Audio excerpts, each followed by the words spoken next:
Sejam todos bem-vindos a mais um FUCast, Conectando Negócios, o podcast da FUCAP. Bom, hoje estou aqui com meu amigo Poliano, professor aqui da FUCAP, que vai estar aqui compartilhando esse lado da mesa comigo. Eu sou o professor Valsemiro Nossa, presidente aqui da FUCAP, e o tema de hoje vai além dos números, né? Os efeitos do capitalismo consciente.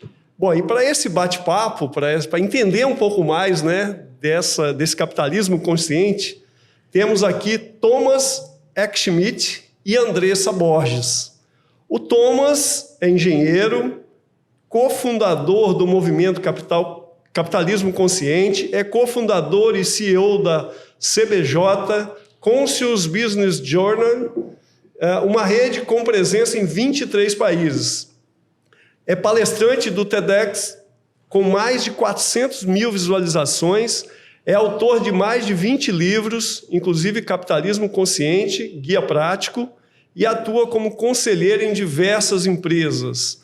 E, do outro lado aqui, a Andressa Borges, graduada em Administração de Empresas, com pós-graduação em Marketing, acumula 25 anos de experiência como executiva e há 5 anos atua como consultora em gestão estratégica, cultura organizacional e sustentabilidade, é membro do Comitê de ESG do IBEF e integra o capítulo do Capitalismo Consciente no Espírito Santo. Bom, sejam todos bem-vindos aqui, esperamos que a gente tenha aqui algum tempinho aqui de um ótimo bate-papo. Obrigada, Valsemiro. Obrigada pelo acolhimento, pela receptividade. A gente acredita que realmente tem uma pauta relevante para trazer para a comunidade, né, capixaba? Com certeza, é um grande prazer estar aqui. Agradeço de coração essa receptividade, né? Se vocês receberem a gente não só para essa conversa, mas para uma outra conversa que vai acontecer hoje. Então, eu fico muito feliz porque, no fundo, a educação é a fundamentação do desenvolvimento de qualquer organização, instituição, nação, né? E da humanidade. Sem a educação, a gente não expande a consciência. Não expande. Mas queria só dizer, Thomas, que assim, a gente fica lendo alguma coisa de capitalismo consciente, né, num livro de Thomas, né? E muito bom estar agora à frente do Thomas aqui para bater um papo, né, olho no olho aqui. Isso é muito bom. E eu queria só já iniciar perguntando o que é esse tal de capitalismo consciente, né? A gente fala muito de capitalismo, mas consciente. Por que essa palavra? Que contexto é esse? Uma coisa tão difícil, né? Antagônico, né? Consciência e capitalismo. Como é que pode estar na mesma frase, na mesma linha, um do lado do outro, né? Eu digo o seguinte, capitalismo consciente é uma expressão natural do empreendedor. Ele não sabe que ele é capitalista consciente. E aí eu vou dar um exemplo da minha jornada, né? Quando eu comecei um negócio, ninguém começa um negócio para fazer mais de alguma coisa. Você começa um negócio porque você acredita que pode fazer melhor. Porque a gente sabe, né, que o mercado é que nem uma pizza fatiada, né? Para você entrar naquela bandeja, já está tudo fatiado. Como é que você vai entrar? Você só entra se você fizer alguma coisa melhor. Senão você não chama atenção. Fazer mais do mesmo, está fatiado. Esquece, não vai entrar. E essa foi uma expressão que eu aprendi aqui, então eu fico com orgulho que cada lugar que eu vou eu aprendo uma coisa, né? A pizza está fatiada. Então, se você vai empreender, você empreende com uma ideia que eu acredito que eu posso fazer melhor. E se você realmente faz melhor, o resultado financeiro é consequência. Então, esse é o primeiro princípio. Propósito é a intenção, a crença que você faz alguma coisa melhor. Segundo princípio, é exatamente o livro que a gente está lançando aqui de primeira mão no Brasil inteiro, Interdependência de Stakeholders. Para você se estabelecer, você só se estabelece se o cliente está ganhando com a sua presença. Então, você vai ganhar se o cliente ganhar, porque senão ele compra uma vez só e vai embora. Então, é reconhecer que o seu sucesso é interdependente do sucesso de todo mundo. Se o seu colaborador não está feliz, ele vai embora. Se o seu fornecedor percebe que não está ganhando, ele vai embora. Então, só ganha se todo mundo ganha junto. É interdependência dos stakeholders. Aí, conforme você vai empreendendo, agora você tem mais gente, você começa a criar uma cultura, né? Quais são os comportamentos desse coletivo? Os comportamentos vão acontecer, intencionalmente ou não. Então, se você tem a intenção e já trabalha nisso, você cria um comportamento a favor da sua causa, a favor do seu ecossistema, que pode começar de dentro, com os colaboradores, e vai estendendo até fornecedores, clientes que estão fazendo com você. Hoje você tem marca que o cara se tatua com a marca. Sim. Às vezes, antes mesmo de comprar o produto, eu já tenho a tatuagem, só falta comprar o produto. Achei o financiamento, agora só falta ir lá e ter a coragem, só falta a carta para dirigir, né? Então é isso. E o terceiro ponto, a gente até fala nessa ordem, porque naturalmente a liderança é o primeiro passo. Mas ela evolui quando você passa por esses 3 passos. Reconhecer o seu propósito, entender a sua interdependência, criar uma cultura intencionalmente, e aí vem no líder. O líder que cuida. Quando você começa a cuidar desse ecossistema, do colaborador, o colaborador cuida do resultado, cuida do cliente. Quando o líder só olha o DRE, faturamento e custo, você vai mandar mensagem para o colaborador. Qual é o meu custo? O esforço que eu ponho para trabalhar. Qual é o meu faturamento? O meu salário. Então, quanto menos esforço eu ponho, maior a minha margem de lucro. Olha que triste, né? E aí você percebe que nesse processo, quando o líder continua a se desenvolver, e a importância da educação, você aumenta a consciência e você atualiza seu propósito, expande seu mapa de stakeholder, fortalece a sua cultura, mais uma vez você aprende, você expande a sua consciência, melhora a expressão do seu propósito, reconhece mais grupos de interesse que você afeta dentro com a sua presença, mais força tem a sua cultura. Então esse é um ciclo virtuoso, é quase que a jornada do herói. A cada volta você expande mais uma vez, você alcança mais gente, você sai daquela zona de conforto que você criou para o desconforto seguinte. É super interessante você falar isso, Thomas, porque, bem, eu sou professor de finanças, né? Então, e finanças, assim, bem conservadora, raiz, né? Uhum. Quando eu comecei as minhas primeiras pesquisas, o meu trabalho era teoria do portfólio, então você tem só que monitorar os gestores, não tem essa ideia de trazer o lado humano para dentro da empresa, só monitoramento, e as pesquisas que eu fazia me apontavam para isso. Uhum. E aí, em 2017, estudando mercado americano, mercado brasileiro, eu vi que outras coisas começaram a dar efeito. Responsabilidade social corporativa, sustentabilidade, e aí eu fui olhar em outras cadeiras de gestão essas coisas, muito incentivado pelo Valsemiro, que é aí um dos primeiros pesquisadores dentro da área de negócio, de contabilidade mais tradicional em sustentabilidade. Você acha que hoje é inevitável as empresas elas seguirem modelos de capitalismo consciente, no sentido de que a gente não compete mais por nada, né? A tecnologia é a mesma. Todas as empresas conseguem alcançar a mesma tecnologia. A qualidade que é ofertada, o preço, é tudo meio que commodity, né?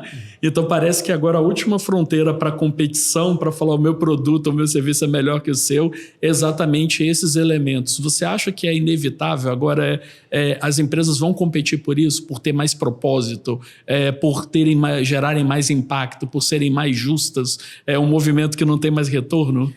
Não tem, e tem muita evidência. Você falou um marco para mim muito importante, 2017. Isso. Né? Quando você olha no final do século passado, essa era uma discussão acadêmica. Capitalismo criativo, novo capitalismo, repensar capitalismo. Então tem muita publicação repensando o capitalismo. E aí no começo desse século você vê muitas ideias se transformando em ONG. Capitalismo inclusivo do Rothschild, capitalismo criativo do Bill Gates, capitalismo consciente do John Mackey, economia circular da Arthur MacArthur Foundation, economia do compartilhamento. Então você começa a perceber que isso começou a virar mensagem de ONG. Mas em 2017, Larry Fink, que é o CEO da BlackRock, o maior fundo de investimento do mundo, ele começou a mandar cartas muito incisivas para o mercado, para os presidentes das companhias de capital aberto. Falou, olha, se você não tiver um plano, em 2017 foi a mensagem principal, se você não tem um plano de longo prazo, eu vou desinvestir de você e botar em outra empresa. Porque não me interessa o resultado trimestral. O meu cliente está aqui 15 anos. Ele não quer saber se um trimestre está bom. Ele vai continuar 15 anos, ou 10 anos, ou 5 anos. Então eu preciso que o gestor tenha a cabeça de longo prazo. Curto prazo não me serve. Então aí começou a entrar, a gente fala do mainstream, da linha de frente, os negócios. Aí entrou o Business Roundtable, com assinatura de 183 CEOs a favor de gerar valor para mais stakeholders. Entrou em 2020, justo antes da pandemia, o Fórum Econômico Mundial falando de capitalismo de stakeholder. Falou, legal, você falou, mas você não deu mapa aqui, como é que eu faço esse tal do capitalismo de stakeholder? E tudo isso, na verdade, todas essas ideias são uma expressão do que a gente fala de capitalismo consciente. Vou pegar um exemplo, economia circular. Economia circular, na sua natureza, tem um propósito de circular. necessita uma liderança, uma empresa, um líder que fala, a gente vai circular e todo o seu ecossistema vai circular e não tirar mais material do meio ambiente. Sim. Você cria uma cultura coletiva de olhar de uma forma muito interessante, falar aonde eu posso utilizar o que já foi retirado. Exato. Tá certo? E todos os stakeholders têm que participar. Se você tiver um furo no círculo, não funciona. Então, os 4 princípios do capitalismo consciente estão presentes na economia circular, assim como qualquer uma outra ideia, economia de stakeholder também, capitalismo de stakeholder. Então, a gente percebe isso com mais e menos força. Mas aí a gente volta. Por que esses princípios são universais? Porque eles não são do capitalismo consciente. Eles são de todo empreendedor. Todo empreendedor de sucesso, negócio de sucesso, trabalha assim. Só que de vez em quando a gente cai. A gente esquece desse caminho, a gente escorrega. Sim. Eu escorreguei. Eu vejo hoje, nos meus empreendimentos, vários escorregões por falta de conscientemente conhecer essa abordagem, essa metodologia. Que bacana. Você me permite, Valsemiro? Isso aqui. Fique à vontade. Eu queria... isso é difícil, às vezes, para empresas de pequeno e médio porte implementarem, né? E aí, nesse sentido, eu queria perguntar para a Andresa. Andresa, eu sei que você está aí lançando uma metodologia nova, a Magic. Ela ajuda e ela descomplica a implementar esses conceitos que são fundamentais para a gente ter sobrevivência de longo prazo no mercado, não só como o Thomas disse, mas como o Larry Fink está defendendo desde 2017? Poliano, na formação da Disney, para compor o Magic, eu posso dizer para você que é mais simples do que o que a gente imagina. Isso vem através do fortalecimento da cultura da organização. Então, quando a gente tem uma cultura forte, quando você consegue ter um líder que ele, através das suas ações, do walk the talk, então, eu falo, eu ajo da forma como eu falo, e aí eu consigo evidenciar, é por aqui o caminho. Né? A gente não precisa ter todas as respostas. A gente não precisa dar as respostas objetivamente. Então, a partir do momento que eu vou praticando, e daí é que o A do Magic vai criar a autenticidade. Então, o primeiro passo é você vivenciar aquilo que você quer trazer. Então, quando eu tenho, de fato, um propósito e eu evidencio esse propósito, por mais que as minhas palavras elas entoem e sejam repetitivas, vai chegar um determinado ponto que isso vai ser absorvido. E a gente vai fazer isso por consciência. Porque a consciência não é... Falar é importante, mas agir e exemplificar é muito importante. E aí, nas pequenas e médias, a gente tem um contato direto, você tem acesso. Então, dar acesso. Eu tive a oportunidade de visitar a Zappos, que foi a primeira empresa orientada a propósito que eu conheci, isso já passa mais do que uma década, e era simples, delivering happiness, entregar felicidade, que é a mesma da Disney. Né? Criar um mundo onde todas as pessoas possam ser felizes. Então, você olha e pensa, é simples. E aí, o que o Lee Cockrell, que foi VP da Disney, falou? O simples é o complexo organizado. Simples é o complexo organizado. Por quê? O simples é a água. A água é simples. Mas eu vou falar o seguinte, olha, eu quero fazer um suco. Aí eu vou dizer para você, tá bom, um suco, 2 componentes. É um suco de quê? De laranja. Então, você vai pegar a laranja, vai diluir na água e tá pronto um suco. Então tá bom. Agora eu quero fazer um frappé. Aí você vai tornando mais complexo, ou seja, acrescentando camadas. Sim. Que essas camadas nada mais são do que os processos que vão tornar uma empresa maior. Só que eu não quero só uma empresa maior, eu quero uma empresa maior e melhor. Sim. Quais são essas camadas que, ao organizar, eu vou tornar simples?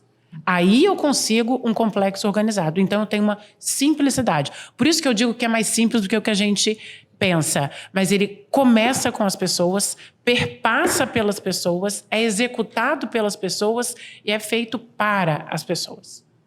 Acho que bacana, né? Eu tenho o privilégio de vivenciar isso daqui não é porque ele está aqui do meu lado com o Valsemiro, que para mim é o walk the talk em pessoa, e eu tenho aí como exemplo, né? E aí a gente tenta, e a gente faz isso aqui em Valsemiro. a gente pega e faz esse simples que é o complexo organizado, né? E o tempo todo.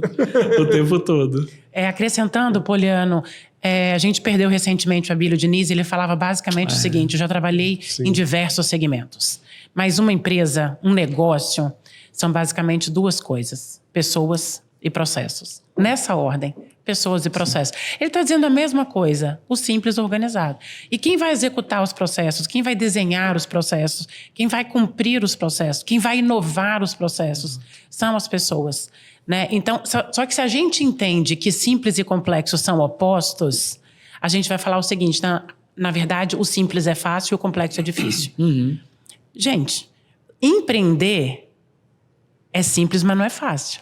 Não é verdade? É verdade. Pode ser simples, mas não é fácil. Porque tem muitas camadas. Sim. E complexidade é a interdependência, ou seja, tem muitas camadas.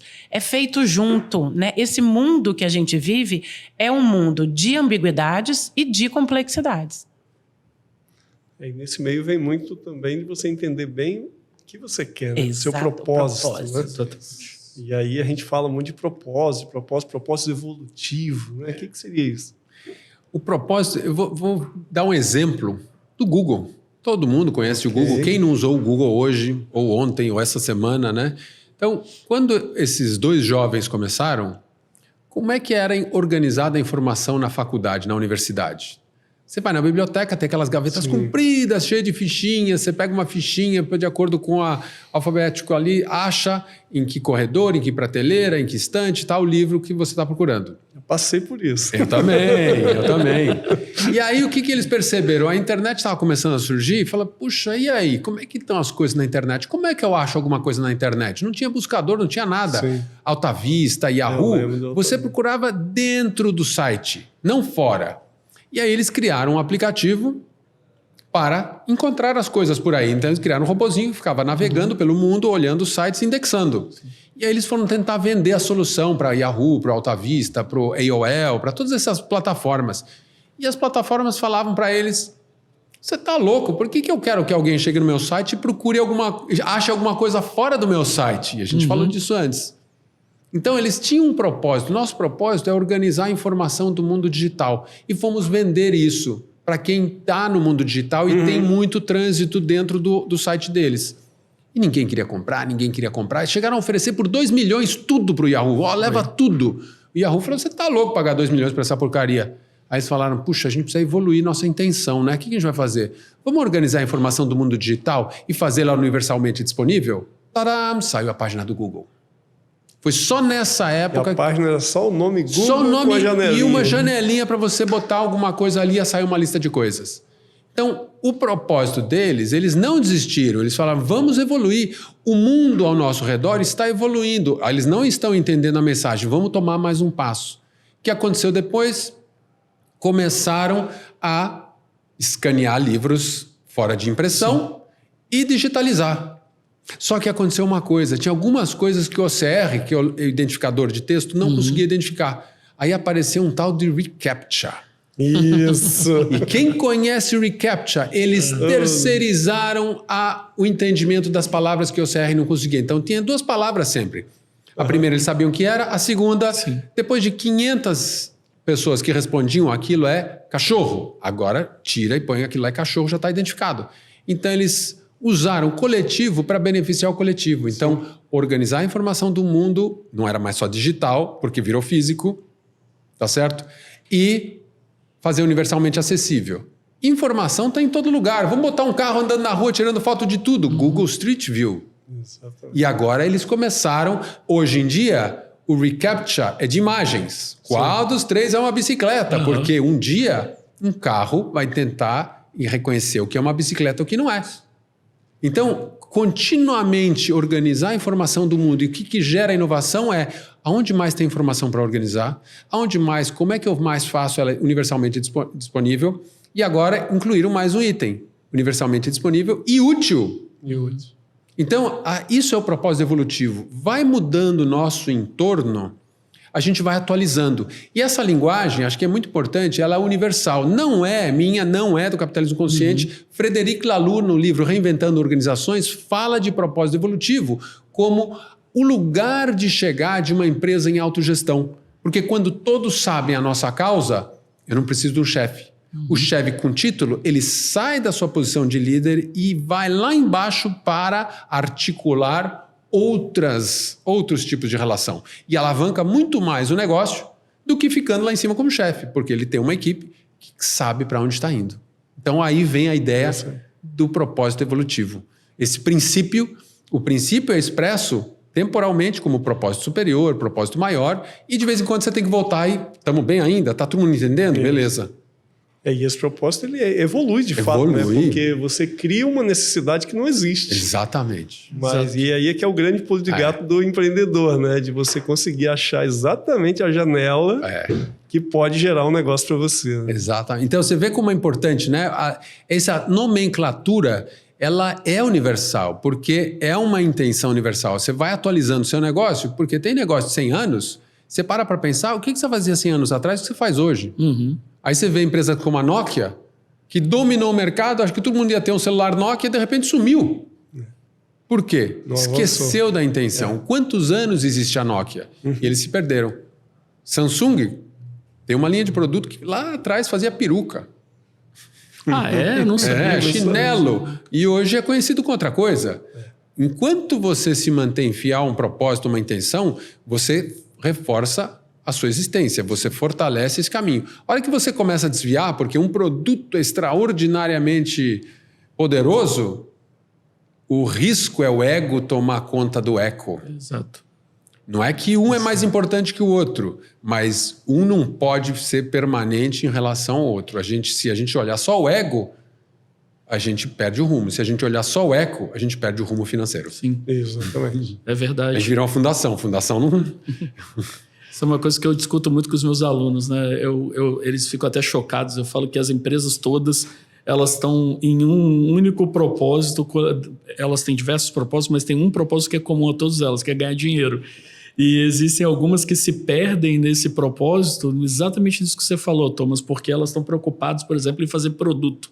E aí o melhor produto e defender uma convicção que fica datada, né? Então a Polaroid, por exemplo, né, é uma empresa que ela poderia ser hoje a maior indústria de smartphones se ela tivesse feito câmeras digitais, mas ela falava, isso não vai pegar, né?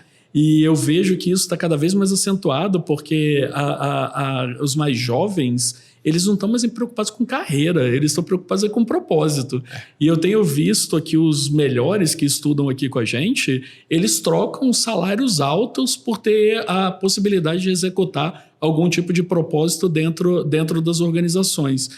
Você acha que essa mudança geracional vai tracionar ainda mais essa necessidade das empresas? E aí já deixo uma para a Andresa, que é voltando para pessoas, né?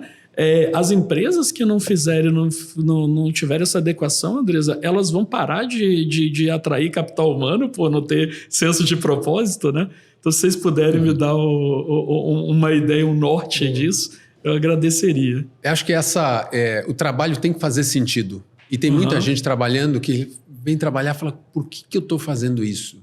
E aí essa desconexão emocional, né, desconecta o salário. O salário não é relevante porque parece um suborno, parece que estão comprando você. Você está sendo prostituído para fazer alguma coisa que fala, por que eu estou fazendo isso? Né? Então, algumas pessoas ficam, né? Porque a gente fala das algemas de ouro, né? Porque tanto benefício ao redor. E algumas pessoas percebem, elas respondem uma pergunta, quanto eu preciso?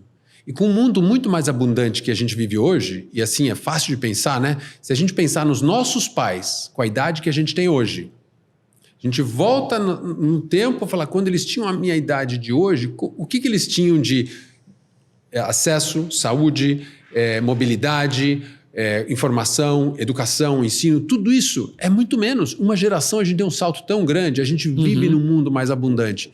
Isso traz com que eu me pergunto, será que eu preciso ter uma Mercedes? Se eu preciso, eu posso de ônibus, posso de Uber se eu quiser um luxo, posso de Uber Black se eu quiser mais, né? Então eu não preciso ter o carro. A minha filha não quer tirar a carta de motorista. Ela fala, já tirei no Brasil, não quero mais. Não precisa. Não, mas é importante você tirar uma carta aí onde você está. Não preciso, não uso. Então, assim, é outra mentalidade. Se as empresas de carros tivessem clareza que o jovem não está tirando carteira de motorista, eles deveriam estar mais preocupados com o futuro, porque isso significa que se ninguém vai tirar carta, ninguém vai comprar carro.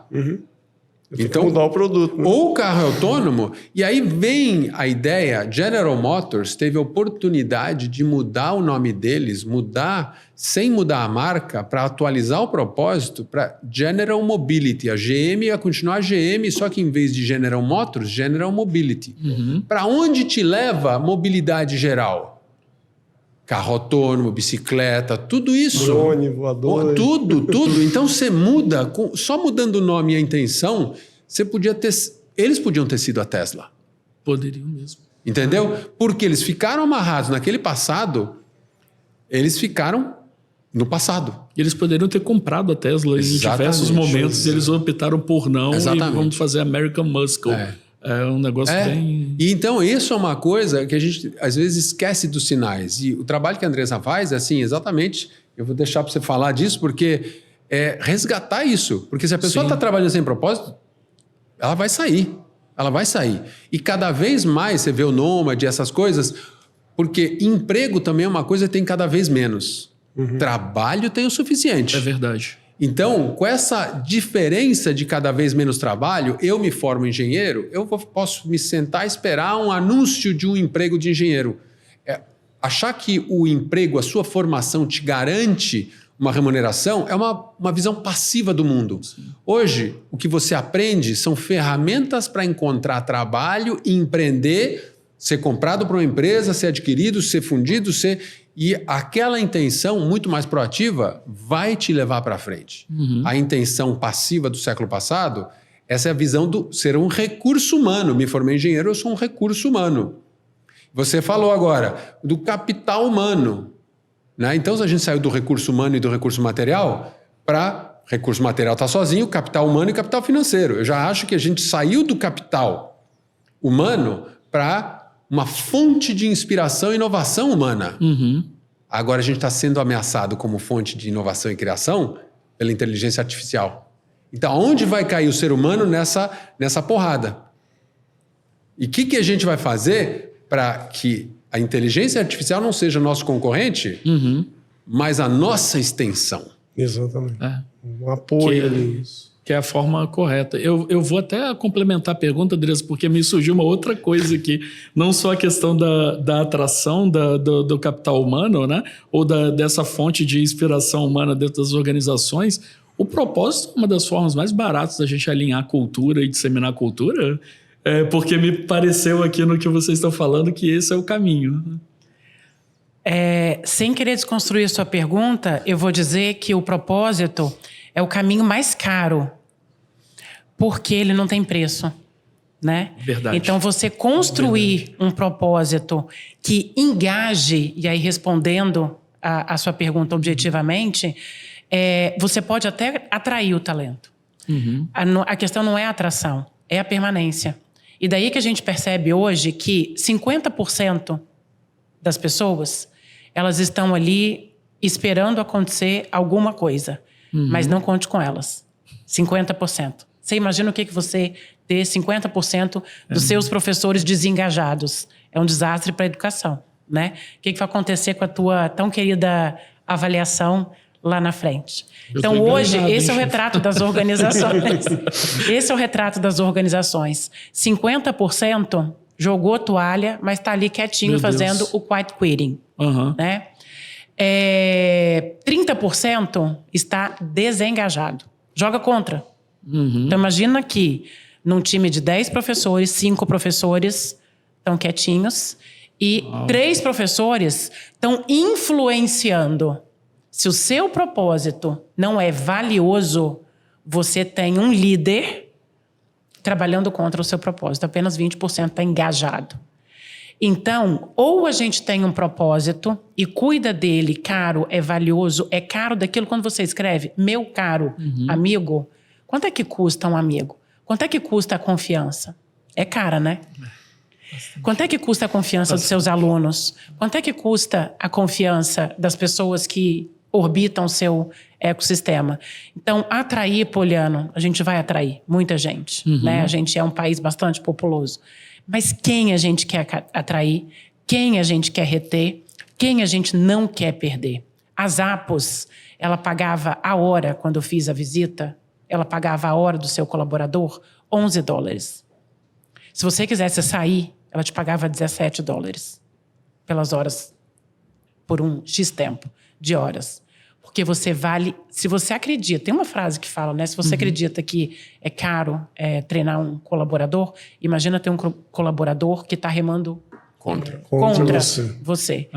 E o Thomas falou do pai, né? A gente falando aqui de legado. Imagina o que um pai deixa para um filho ou o que uma instituição dessa quer deixar para a sociedade. Tem uma das cartas mais maravilhosas de um pai para um filho, bem antiga, e ele queria saber qual era a vida boa de ser vivida. Né? Qual é a melhor vida que tem para ser vivida? Para que a gente está fazendo, né? Tudo que a gente está fazendo? E aí ele pensou, será que é a honra?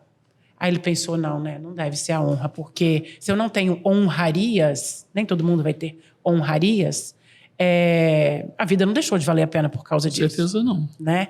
Aí ele disse, bom, já sei. Então deve ser a economia. A economia é a ciência da riqueza, né? Aí ele disse, bom, mas se eu não tenho honra, mas tenho riqueza, será que para por aí? Não deve parar por aí. Deve ter mais alguma coisa, meu filho. E daí ele falou, já sei que coisa é essa. A vida que vale a pena ser vivida é uma vida feliz. Essa carta chama-se Ética a Nicômaco, escrita por Aristóteles. Então, hoje a gente já vê movimentações de países trocando o PIB pelo FIB. Dia 20 de março foi Dia Internacional da Felicidade. Sim. E o Brasil ganhou 4 posições. Né? Então, quando a gente olha o que as nações que produzem riqueza, que tem um povo que precisa de riqueza, precisa de honra, não são as honras do passado, mas o que é a honra da dignidade de você viver. Eu preciso de receita, mas eu preciso além da receita. Então, o PIB é um dos indicadores que compõe o FIB, a felicidade interna bruta. Sim. Então, a gente não pode dissociar o dinheiro da felicidade. Mas eu também não posso depender do dinheiro para ter felicidade. As coisas, elas andam par e passo. Então, eu gosto muito dessa carta de pai para filho respondendo. Então, as empresas, eu não tenho meu pai lá trabalhando, mas eu tenho um líder que eu miro nesse líder. Se esse líder está pensando no bônus dele, ele sai todos os dias de casa pensando no bônus dele, o dia que esse líder não estiver lá mais, o que essa empresa, quem é que vai estar remando esse propósito? Não vai estar. Então, propósito caro, no sentido de cuidar do propósito. É aí que entra a liderança cuidadora, a liderança servidora.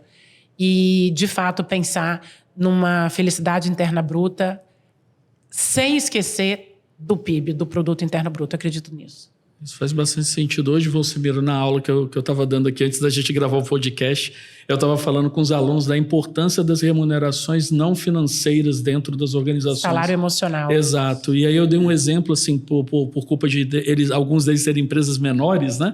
Eu falei, vocês ainda vão no shopping, vão no fast food? Eles falaram, vamos.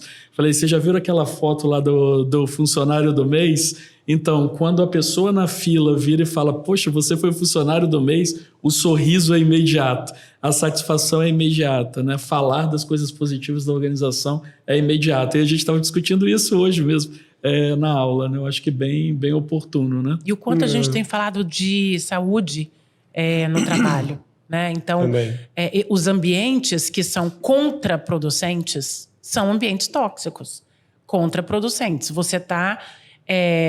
enfim, você tem o seu capital humano, que precisa ser cuidado.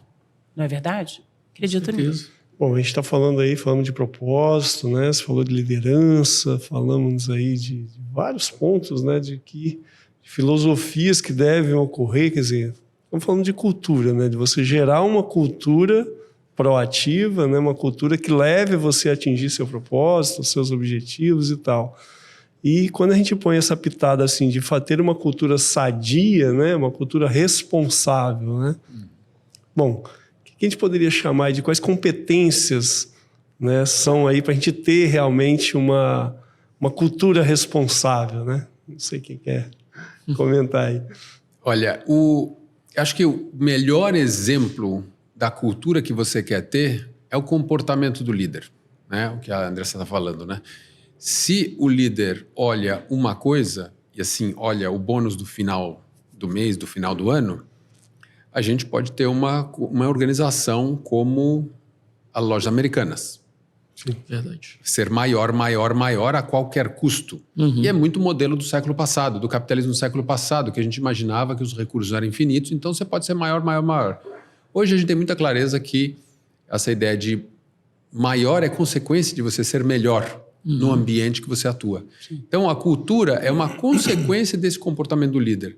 Então, quando a gente fala de cultura responsável, o líder é responsável pelos comportamentos que ele promove. E a responsabilidade que esses comportamentos, a cultura vai acontecer consciente ou inconscientemente. Então, ou você fortalece, fomenta comportamentos a favor da sua causa, a favor do seu ecossistema, ou a favor do ego, tá certo? Então, hoje em dia a gente fala de um ou outro. Não, são os dois. A resposta não é mais um ou outro.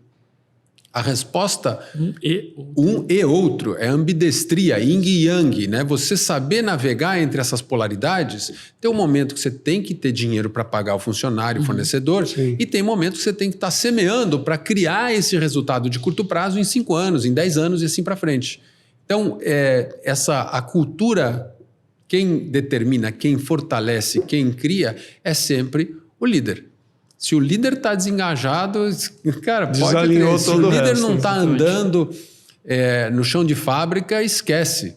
Tanto que acho que tem uma história que o líder falou, nossa, minha empresa está caindo, está quebrando, eu preciso de ajuda, como é que vai mudar a cultura? Ele falou, olha, eu vou te dar uma receita. Você tem que andar 3 vezes por dia no chão de fábrica. Exatamente. Durante 30 dias. E de repente a empresa começou a virar. Porque ele começou a escutar, começou a ouvir, começou a falar, as pessoas começaram a ver. Então, não existe liderança de escritório. Liderança é no chão de fábrica, porque quem executa não é o líder. É o cara no chão de fábrica, o cara fazendo, atendendo, reentregando, mandando, enviando. Então, quando a gente fala de cultura, tem um aspecto muito relevante que é o comportamento do líder. O líder tem que representar os valores. Cada organização tem os seus, prioridades, de acordo com a intenção, com o propósito. Sim. E acho que eu queria até que a Andressa entrasse nisso, porque tem um exercício de desenvolver essa cultura que está dentro de comunicação, dentro de uma série de trabalhos que o MEDIC faz. Né? Esse projeto, essa metodologia que a gente experimentou hoje de tarde, né? Que até a partir de conversa, de entender, de escutar esses elementos todos, de criar uma segurança psicológica, tá certo? O líder que responde tudo cria um time apático, reativo. O líder que convida a participação cria um time proativo, com autenticidade, com segurança, que eu não vou sofrer consequência. E acho que o exercício de hoje trouxe um pouco dessa experimentação. Obrigada, Thomas, pela fala.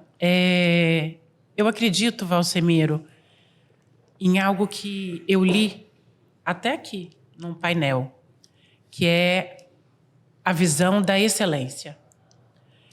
A excelência não é a perfeição. Por quê?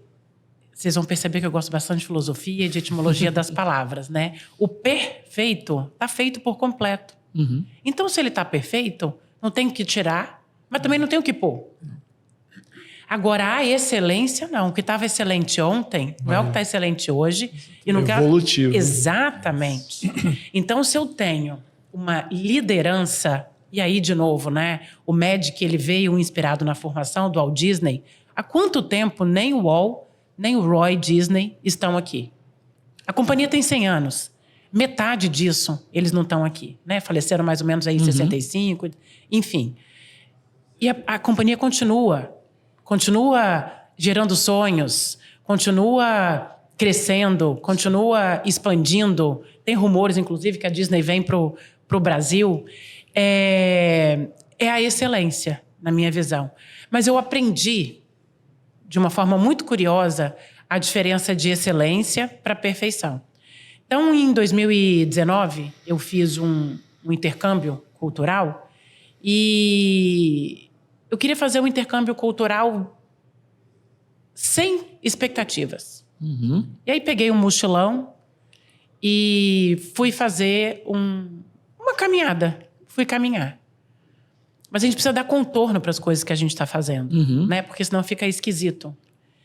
E o nome desse contorno chama-se Caminho de Santiago. Fui fazer o Caminho de Santiago. E quando eu cheguei na última cidade, que é chamada Finisterra, ou Fim da Terra, tem o símbolo do caminho, que é uma concha. Então, o peregrino pega lá no começo, que é um signo, um símbolo. Então, todo mundo sabe que, por algum motivo, você está peregrinando a Santiago de Compostela. Eu tinha a minha concha. E a minha concha era perfeita. Mas ela era uma concha artificial. Não era uma concha natural. E ela chegou até lá no final. E daí você joga a concha no mar, e enfim.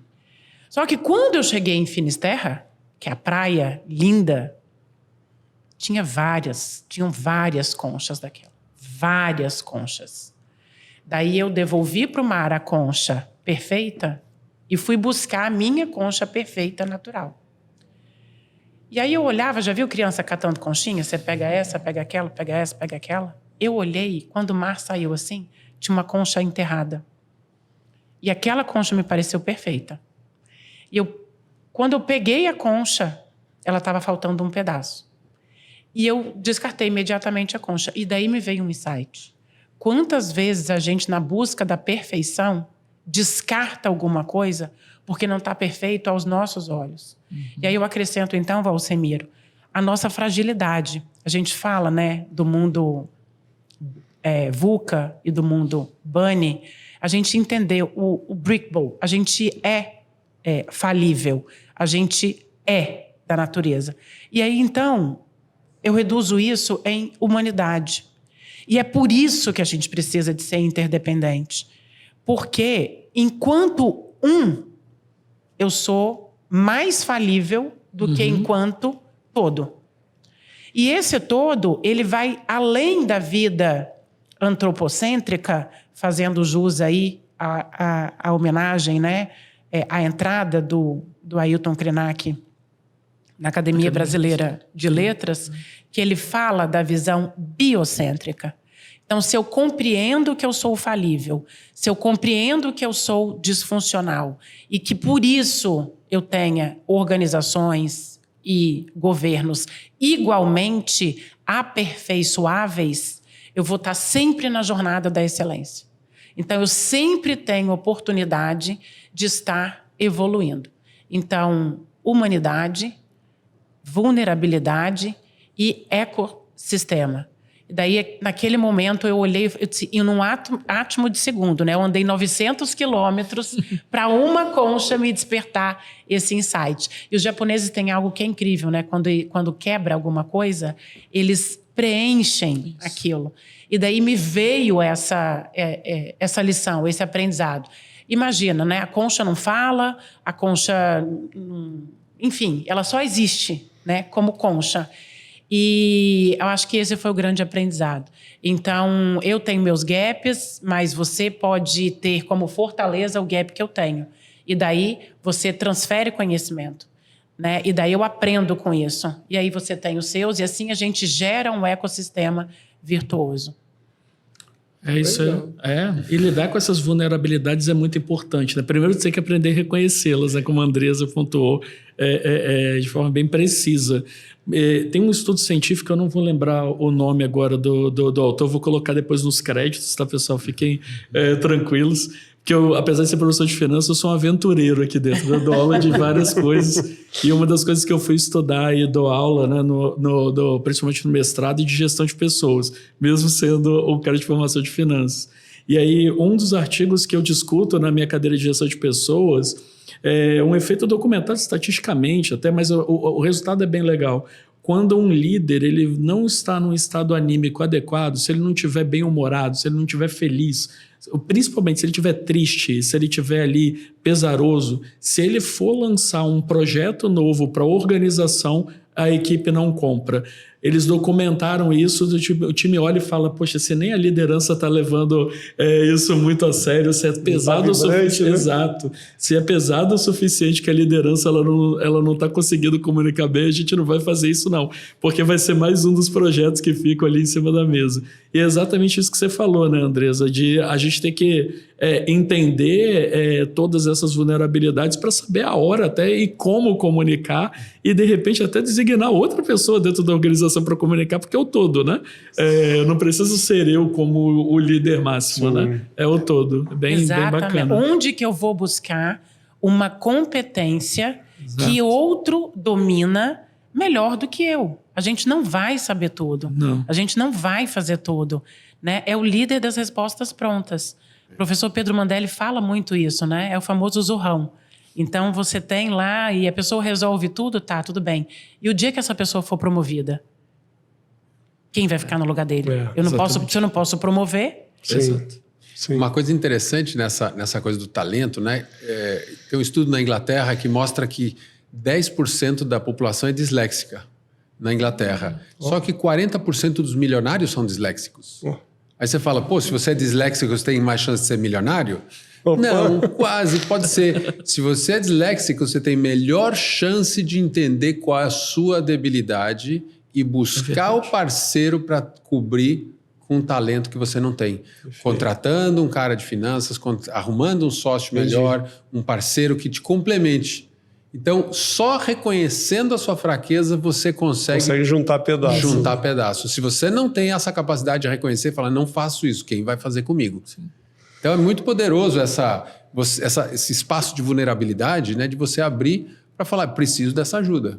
Legal. Porque todo mundo, quando acha, sou líder, eu não posso chorar, não ter vulnerabilidade. E Brené Brown tem um TEDx que é de 50 milhões de visualizações que fala exatamente disso. John Mack escreveu um livro de liderança consciente que fala do amor como uma ferramenta de liderança. E ela tem várias formas de expressão que não são formas apenas romantizadas, sexualizadas, mas formas de gerar um fortalecimento da relação. Ele falava que no final dos encontros do conselho, cada um tinha que reconhecer alguma contribuição de alguém na mesa.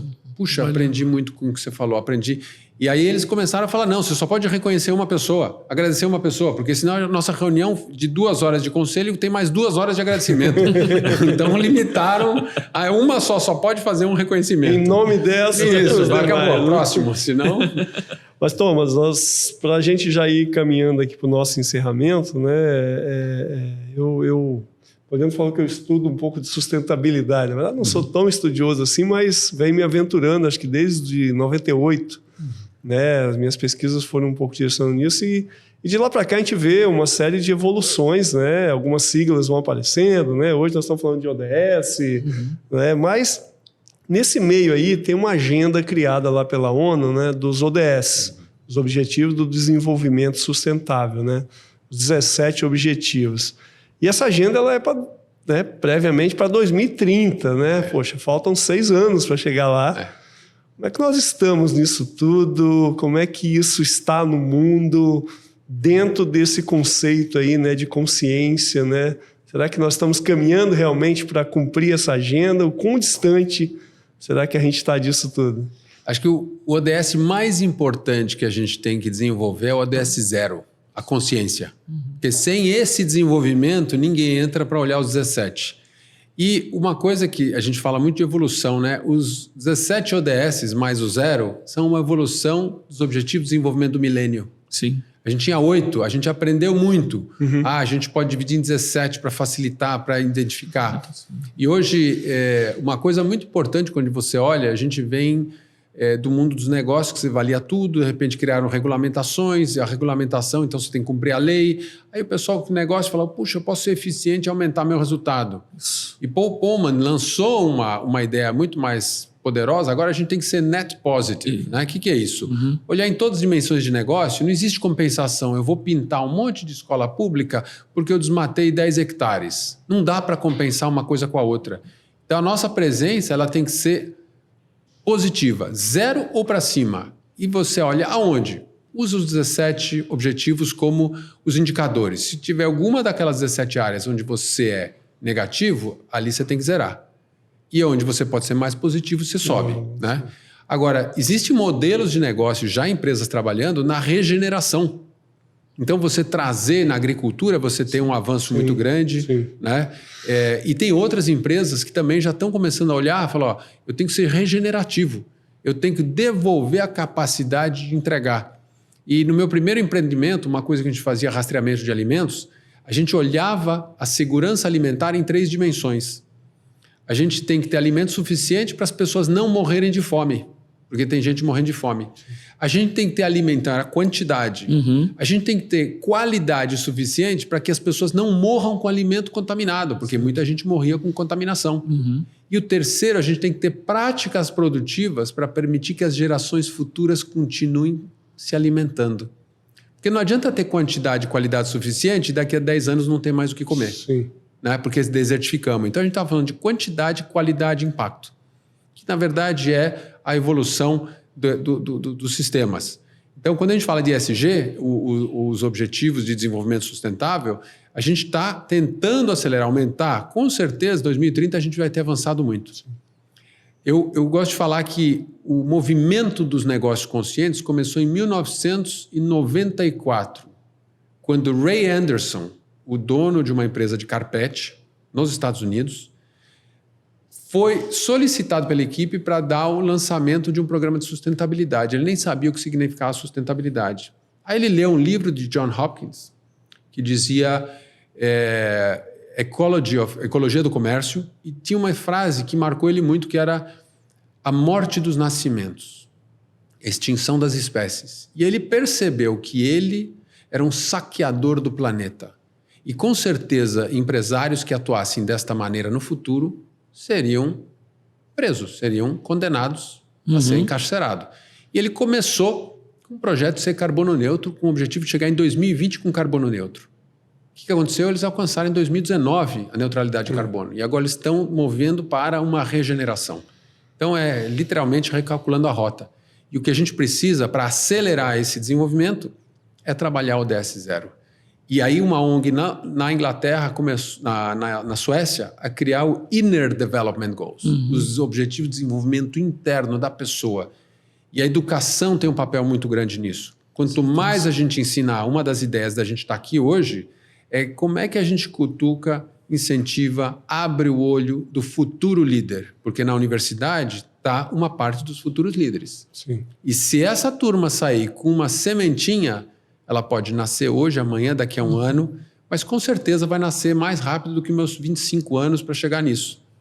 Então, se ele resolver reagir em 1 ano, 5 anos, 10 anos, já acelerou o que levou para mim alcançar esse nível de consciência diferenciado. Então, para mim, essa evolução, 2030 vai chegar, a gente vai ter avançado muito e a gente vai descobrir outras coisas que a gente esqueceu de avançar. Com certeza. Como os indicadores do milênio foram de 8 para 17, de repente a gente vai diminuir, mas entender melhor o nosso próprio impacto. A gente está numa jornada de entender a nossa presença no planeta. Porque o planeta não precisa da gente. Com certeza. O melhor modelo de negócio do mundo é a natureza. Ela existe há bilhões de anos, com e sem a gente. Verdade. Então, ou a gente entende nossa presença, ou talvez a nossa presença não vai mais ser relevante. Exatamente. Ok, eu acho que vamos caminhar para o final aqui. Queria que vocês dessem uma mensagem final aí, né? Dentro desse contexto, né? Mas olhando para frente, né? Como é que será daqui para frente, né? Quais são o que podemos projetar aí de pilares, né? Para esse capitalismo consciente aqui para o futuro? Eu vou, assim, uma coisa que me marcou, eu vim para o Espírito Santo, acho que uns 3 anos atrás, e eu fui para Linhares. Né? E aí, Linhares, eu tô lá numa rádio dando uma entrevista, e eu fiquei muito impressionado com uma avenida muito bonita que tem em Linhares. Tem muitas faixas, né? Tem 2 faixas laterais, 3 faixas no centro, 3 faixas para voltar no outro centro, e mais 2 faixas laterais para o outro lado. E eu tô lá, aquele monte de árvore, tudo arborizado, aquela avenida enorme. Eu fiquei assim olhando, falei, nossa, essa é uma das avenidas mais bonitas que eu já vi, né? Como é que chama essa avenida? Aí o rapaz falou, essa aqui é a BR.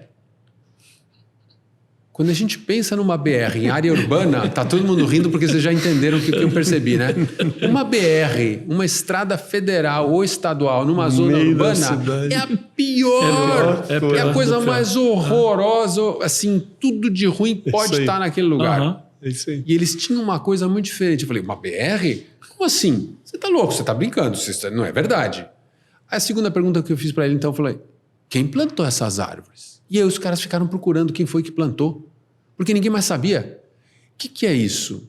Hoje, se a gente está colhendo uma coisa que não está boa para a gente tem que começar a semear outras coisas. Esta pessoa que viu essa BR, eu falei, isso não está bom para mim. Não sei nem se a pessoa continua aí, mas ela semeou alguma coisa que faz sombra no nosso caminho hoje, 30 anos depois. A pergunta é o que a gente vai fazer hoje para fazer a sombra no caminho daqueles que estão na nossa frente, que vêm depois da gente. Não na nossa frente, que vêm atrás da gente, para os filhos, para as outras gerações. Porque a gente está caminhando na sombra, no benefício de alguma coisa que alguém semeou lá atrás. Então esse é o convite para a gente olhar para este ecossistema, para reconhecer a interdependência. A gente depende das pessoas ao nosso redor, das pessoas que passaram antes e das pessoas que vêm depois. Nossa, é verdade. O que a Andressa falou, né? A BR, ela não é perfeita, né?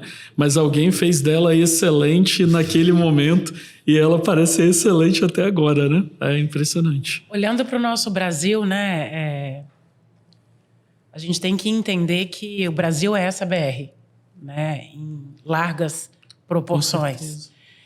Imagina o que a gente pensava dos BRICS há 20 anos atrás, né? O que virou a China hoje? E o Brasil tem 47% da população sem esgoto e sem água encanada. Então, como é que a gente quer ganhar competitividade no cenário internacional? Não é um olhar pessimista, muito pelo contrário. É um olhar realista de quem quer se mobilizar para fazer alguma coisa para ter relevância no cenário global. Então, se eu tenho hoje 47% da população vivendo nessas condições, isso significa que eu tenho uma oportunidade de melhorar em muito a performance do Brasil no cenário internacional. Mas, para isso, eu preciso mobilizar, né? Então, que é o que a gente está fazendo aqui agora. Né? Então, quando a gente tem o olhar dos negócios conscientes, a partir do momento que eu desperto... Semana passada também, um outro autor, um bioastrofísico brasileiro, Marcelo Gleiser, incrível, faz um trabalho maravilhoso.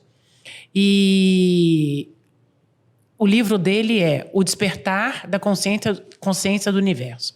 Então, veja que a gente está falando sobre o despertar da consciência em vários contextos.